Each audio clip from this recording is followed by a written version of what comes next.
6 minutos, vamos a conversar esta hora con el abogado constitucionalista Joseph Campos. Hay que señalar que el día de hoy va a ser una jornada intensa en el Congreso de la República. Se van a ver dos temas importantes. Uno tiene que ver con esta moción de vacancia que fue presentada hace algunas semanas en el Parlamento por la congresista Patricia Chirinos, vacancia contra el presidente Pedro Castillo, y el otro tema tiene que ver con la interpelación que había quedado pendiente ya en contra del titular del Ministerio de Educación. Doctor Campos, ¿qué tal? Muy buenos días. Muy buenos días, qué gusto escucharlo. Muy bien, igualmente. En primer término, lo referido a la moción de vacancia que se va a poner a debate su admisión el día de hoy en el Pleno del Congreso. Si nos pudiera dar algunos alcances respecto al procedimiento en sí, en este tema, por favor. Bueno, este es el segundo paso del iniciado hace una semana por la congresista Chirinos, en virtud de la cual ella obtuvo más de 26 votos, de 26 firmas, adhesiones a la moción que se va a discutir el día de hoy. El reglamento del Congreso establece que es el 20% del número legal. El día de hoy se exige el 40% del número hábil para ser aprobada y luego de eso invitar al presidente entre el tercero y 10º día que se aprueba, desde aquí hacia adelante. Y esto es interesante porque hoy día podría ser que sean menos de 52, si es que, por ejemplo, a la fecha, entre la semana pasada y hoy, se ha reportado a alguien enfermo, alguien... Cuando hablamos de número legal, ¿a qué nos referimos exactamente, doctor? Los 130, ¿no? Los 130 que dispone la Corte. Okay. Cuando es número hábil, es los 130 menos los que se excusan por razones de licencia, viaje, enfermedad, lo que fuera. Entonces, podría ser que hoy día sea menos, pero bueno, mínimamente 52 es si es que todos están bien, ¿no? Y exacto, con eso se aprueba, ¿no? De aquí, sí.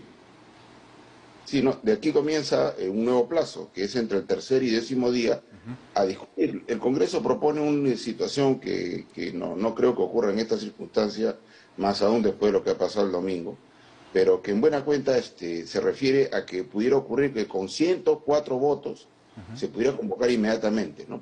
Pero como eso es difícil, es entre el tercer y 10º día donde se invita al presidente o a su representante para efecto de que haga un descargo respecto de la moción presentada por la congresista Chirinos, ¿no? Ahora, si se diera el caso que hoy se aprueba finalmente y se da el siguiente paso que usted ha explicado, que es la presencia del presidente y de su abogado ante el Pleno, tendría que él exponer sobre los temas exclusivamente materia de la moción presentada.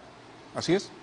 Sí, porque el reglamento propone que la moción tenga que tener dos tipos de contenido: hechos y lo que se alega como inmoral, ¿no? Yo más de una vez he dicho que ese es el gran problema de esta moción, ¿no? Porque claro, hay personas que con todo respeto creen que esto es un control político. Yo soy de los que no creen en eso, pero en cualquier caso lo que es el referente de la defensa del presidente es lo que se aprobó en la moción. Por eso es que se hubiera querido incorporarlo el domingo pasado, no este domingo, no el anterior, pues se hubiera tenido que desarrollar una ampliación de la moción para efecto de que se discuta, ¿no? Ahora, total, hay temas más interesantes, ¿no? Respecto a lo que usted ha mencionado, es importante eso, ¿no?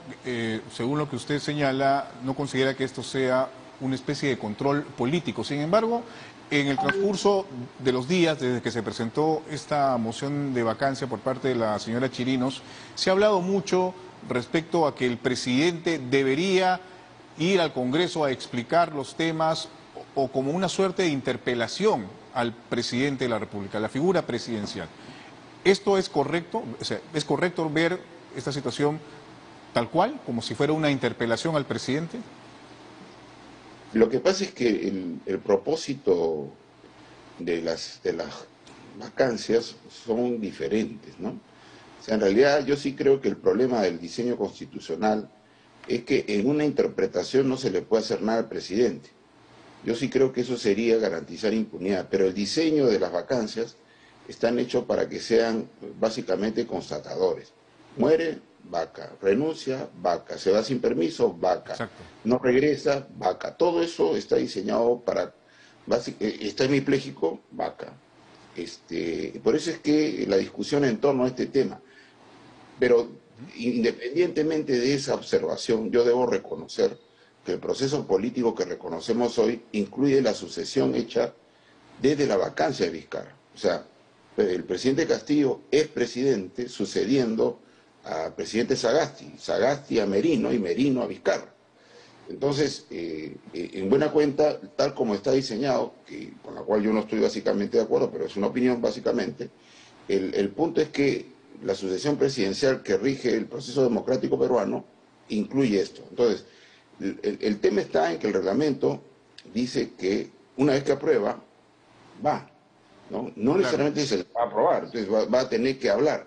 El único tema está en que en el diseño del reglamento el presidente estaría obligado a responder en los términos de la moción. Claro, o sea, por eso le preguntaba, ¿se está viendo más bien esto como una especie de interpelación y no como una figura que está en la Constitución que me parece está más bien orientada a salvar escollos que se puedan presentar en el mando del país propiamente? Es decir, porque los temas que usted señala, que son causales de vacancia, son muy acotados, salvo, bueno, el que tiene que ver con la permanente incapacidad moral.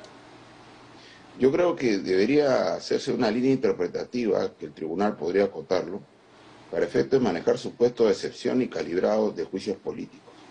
Porque yo soy, por ejemplo, sí creo que lo que hemos visto este domingo, no, la anterior, podría calzar dentro del supuesto un juicio político, porque lo que ha hecho el presidente sin dudar es algo ilegal, ¿no? Por lo menos ilegal. Y desde ahí incluso inconstitucional si comprendemos que los deberes de transparencia no surgen solamente de la ley, surgen de la Constitución. Las dictaduras se rigen bajo la cultura del secreto. Pero en este momento es una discusión si proceden los juicios políticos, porque el 117 lo que dice es que al presidente no se le puede acusar. Pero se le puede investigar, ¿cierto? Sí se le puede investigar. Digamos, en el caso de que estos hechos que se han dado a conocer en las últimas semanas incluyan algún nivel de ilegalidad o de delito, el Ministerio Público, a través de las Fiscalías Supremas o la Fiscalía de la Nación, podría proceder a una investigación. De hecho, el presidente está siendo ya citado en condición de testigo a uno de los casos que está investigando referidos al secretario de Palacio de Gobierno, ¿no? Entonces, muchos señalan, y esa es parte de la discusión, también me parece, doctor Campos, el hecho de que hay herramientas constitucionales que permiten un control político, hasta incluso al propio presidente, con permitirlo investigarlo en algún momento, ¿no? Pero se, de alguna manera, desfigura la propia condición de la vacancia que está estipulada también en nuestra Constitución. Sí, lo que pasa es que lo que es extraño es que, a ver, primero una lectura política, ¿no? Lo que ocurrió este domingo y la decepción que ha provocado en algunos, ¿no? Sí, con eso que hemos visto, ¿no? En relación a lo potente que fue el domingo pasado, ha tenido mejor reacción en el gobierno que en la oposición, ¿no? Y también ha tenido una extraña inacción por parte del Ministerio Público. ¿Y por qué me digo? Porque la que instaló la interpretación de que al presidente se le puede investigar es Zoraida Ábalos, ¿no? Porque eso es lo que ella hizo. Y se le puede investigar preliminarmente, con lo cual, lo que puede ocurrir en este momento es una investigación que pueda terminar, imaginemos en hipótesis posible, porque hemos visto los personajes del señor